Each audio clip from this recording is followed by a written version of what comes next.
What's going on, everybody? Welcome back to another video. Today I'm going to be talking about Friday the 13th part 2. Got the little 8-pack Blu-ray right here. You already know your boy has the 8 movie collection. I got the other ones too. I got Jason Goes to Hell. I got Jason X. I got the remake. I got Freddy vs. Jason.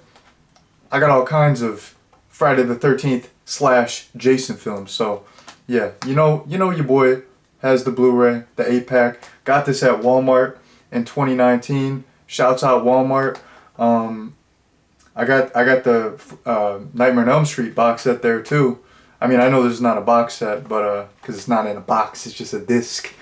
But I got that too. You know, if it's one of the big three franchises, I pretty much have most of the movies, or at least the ones I like. But you gotta have all the Friday the 13th. So yeah, you know, Friday the 13th is right around the corner. It's summertime. It's warming up. Excuse me.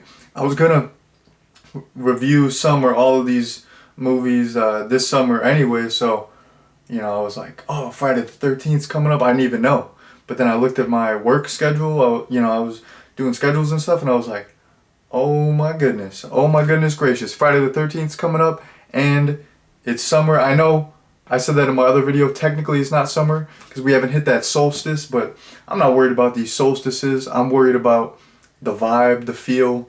It's warm. I go to the park, and I just do cardio with old people. I'll just be in this workout room, and it's just me and like two 86-year-olds, and I'm just like, what's up? And I just do cardio, and I like blast music, and not out loud, but anyways, there's like a pool at the park, and I see all these people swimming, and I'm like, it's summer, okay? So it's summer. Friday the 13th is coming up.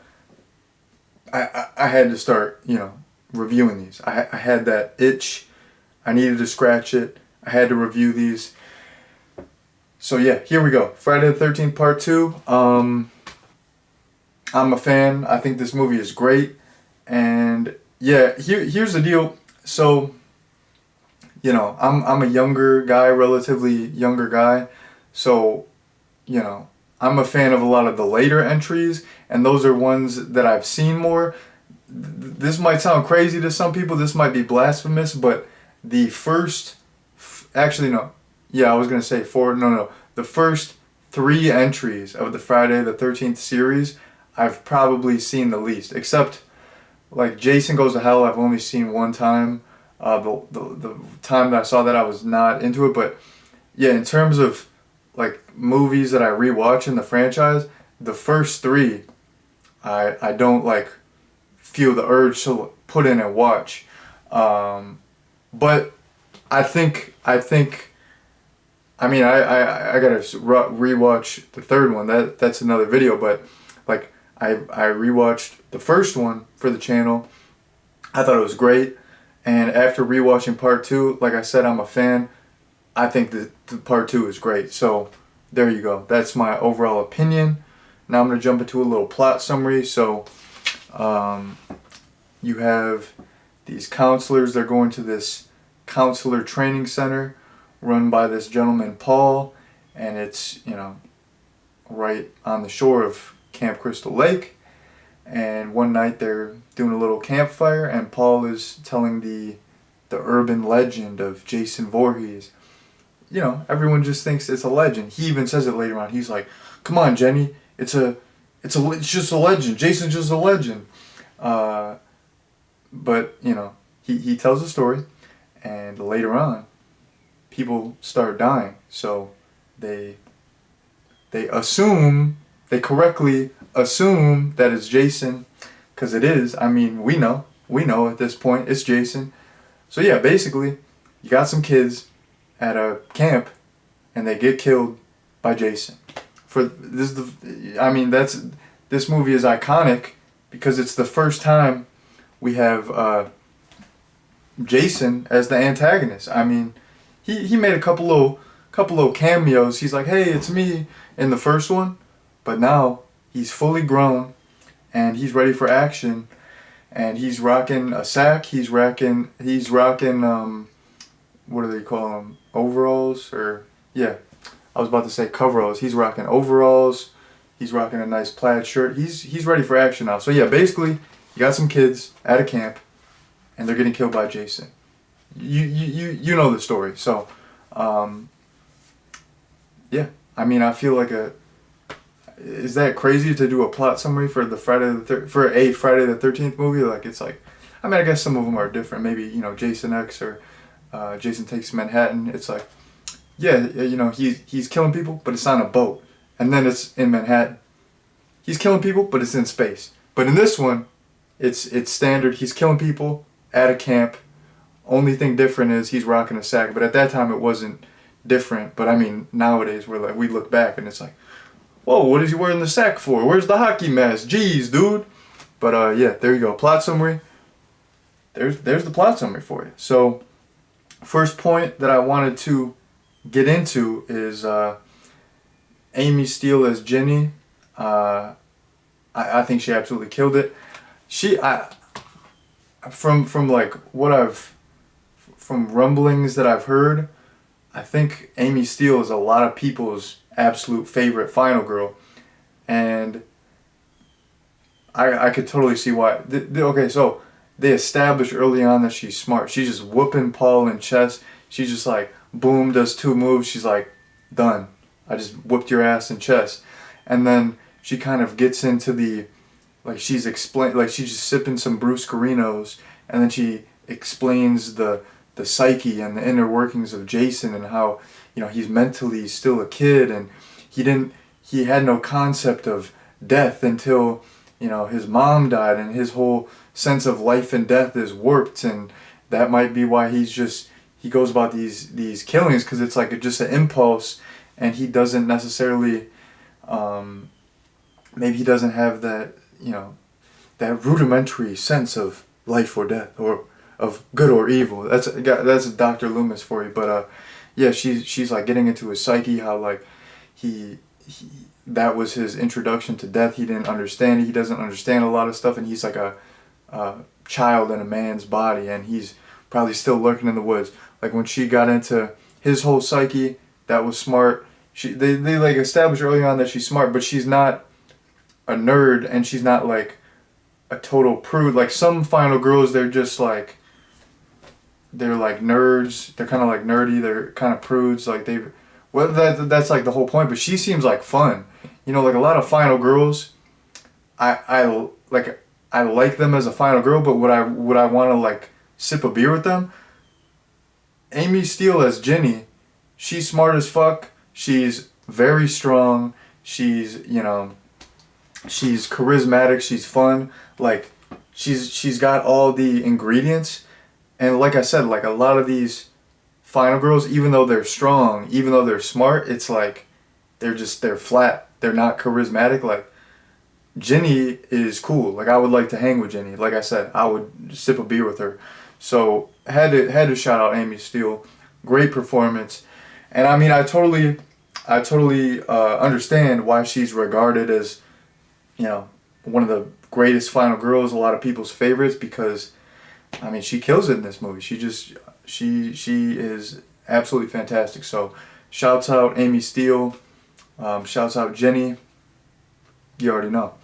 Okay, moving on.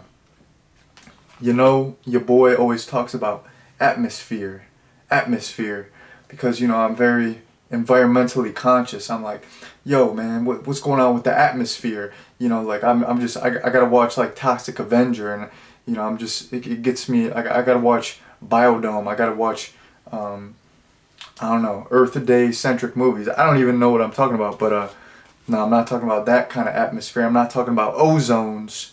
All right, I'm talking about, like, you know, the setting, the locations, the feel, the vibe. I'm a Gen Z, so I'm gonna say I'm contractually obligated. When I was born, my parents made me sign a form. They're like, you're Gen Z, so you're contractually obligated to say vibe every 3 seconds. So I have to fulfill my contractual obligations. There you go. So anyways, talking about atmosphere, no ozone, just movie atmosphere. The atmosphere was there, like the camp feel. Packanack Lodge. Oh my goodness. Oh my goodness. Packanack Lodge. Beautiful location. I don't know if you all are fans of Friday the 13th the game. I used to play the shit out of that game. I'm not even a huge gamer. Like I kind of sucked at video games, like compared to my peers, like compared to my friends and my brother and stuff. I was like not the best. I was like okay at best. But Friday the 13th the game, I just remember in like 2019, I was like 21 years old. I would just go home, I would just sip beers, and I would play Friday the 13th the game. I would get on the mic, I would just like fuck around with people. That was a great game. And Packanack Lodge was one of the maps. That was one of the best maps. I think there was only 3 maps or something. Like all the maps were good, but that might have been my favorite. I loved that map. So shouts out Friday the 13th the game. It's a tragedy that it's like no longer a thing. R.I.P. Friday the 13th the game. Like it's pretty fucked up that it's all that lawsuit bullshit, because that was like the best game. I would still play it. Like I don't really play video games that much, but I mean that one you can just throw it on anytime. It's not like a big commitment. So that's sad that it went away, but I'm glad we got it for a little bit because I played the shit out of it. So yeah, Packanack Lodge, great location. I like all the exterior stuff was fantastic. I like when they're doing the campfire. All the stuff at the beach was great. The interior of the cabin has this real rustic look. It reminds me of like when I was a kid. I would go up northern Michigan, and we had this cabin and stuff, and it reminds me of that. It has that like rustic cabin feel. Yeah, like all this stuff in the woods is great. Jason's little like makeshift shack, great. Like that's just what I would imagine like Jason's lair, Jason's makeshift house looks like. It's just so decrepit. It's just pieced together. It's fantastic. And he's got the mom head shrine going on. Fantastic. So yeah, the atmosphere, the locations, all of that, fantastic. Okay, moving on to a very important point. This has always kind of bothered me whenever I watch this movie. So I really liked Mark and Vicky. Mark was the gentleman in the wheelchair, and Vicky was that brunette girl who, they kind of had like a little budding romance, right? It's always bothered me whenever I watch this movie that they don't hook up, That goofy guy with the hat, he gets to hook up with his girl. Why can't Mark and Vicky hook up? They were like the most wholesome couple. Vicky was fine. Like I love brunettes. Like I thought Vicky was like way more fine than the other chick, like the guy with the hat, his girl. She was still a beautiful woman. I'm not hating. I'm not trying to be a big meanie, but Vicky was a beautiful lady. Very sweet girl. Mark, super sweet guy. Like, why did they not hook up? That's the whole trope in these movies. Of course, at this time, it wasn't all meta. Like, they weren't really, like, aware of the tropes. They were just making... It's like, oh, Halloween came out, and then we're making our movie, and it's like, blah, blah, blah. But, I don't know. It bothers me. Like, that's the whole thing. That's the whole trope in these movies. You have sex, and then you die. That's the order of events. They just died, and they didn't even get to have sex. And they were, like, the one couple that I wanted to have sex. Like, I don't know. It's just it's sad. It's sad. Like they were just about to bang, and then Mark got killed, Vicky got killed, and let's talk about Vicky's kill. Okay, from a cinematic point of view, like the way Vicky's kill was shot was great. Like the first person point of view of Jason holding the knife, great. Cinematically, aesthetically, great. But homeboy was walking like 0.5 miles per hour. He was straight turtle snail mode, just like creeping up as slow as possible. I understand it for the shot, but like in me watching it as a viewer, I'm like, why did Vicky not... She could have just slowly strolled out of there. She was just like backed up against the wall, like, okay, I'm dying. He's killing me. Like, what? What are you doing? A beautiful shot, but like, what the fuck was up with that? Like, run, walk, slowly, like do a brisk. You didn't even have to do a brisk walk to get out of that. He was moving so slow, like just do a shimmy shuffle, juke him out, do something. Like, that shit got me fucked up. Like, I'm still thinking about it. It fucked me up. I need to take a second. Alright, I'm back. Alright, thank you. Sorry, I had to take a second. That shit fucked me up. Okay, moving on to kills. I'm not gonna get into all the kills. I thought pretty much all the kills were really good. But I'm just gonna mention my two faves. So my first fave is when Scott got killed. That's the guy who's like shooting the girl in the butt with a slingshot. He was in Chopping Mall. He's cool. So his kill was great. He's like tied up upside down. He gets his throat slit. That was a beautiful throat slit. Like, oh my goodness, you just see the blood dripping. It's like it cuts away pretty quick, but I mean, it's not a cutaway kill. Like, you get to see his throat actually get slit. It looks so good, and he's hanging upside down. He's just dangling, like he's defenseless. That was great. And then Mark's kill, where he gets the machete in the effing face, and then he gets pushed down the staircase in the wheelchair. That's my favorite kill in the whole movie. That's just so iconic. It's just like so long and drawn out. You see him just like going down the steps, the machete in the face. Great. So those are my two standouts. But like I said, so many kills in this movie were great. And I already gave Vicky a moment of silence. We got to do a moment of silence for Crazy Ralph too. That was pretty sad to see him go. So moment of silence.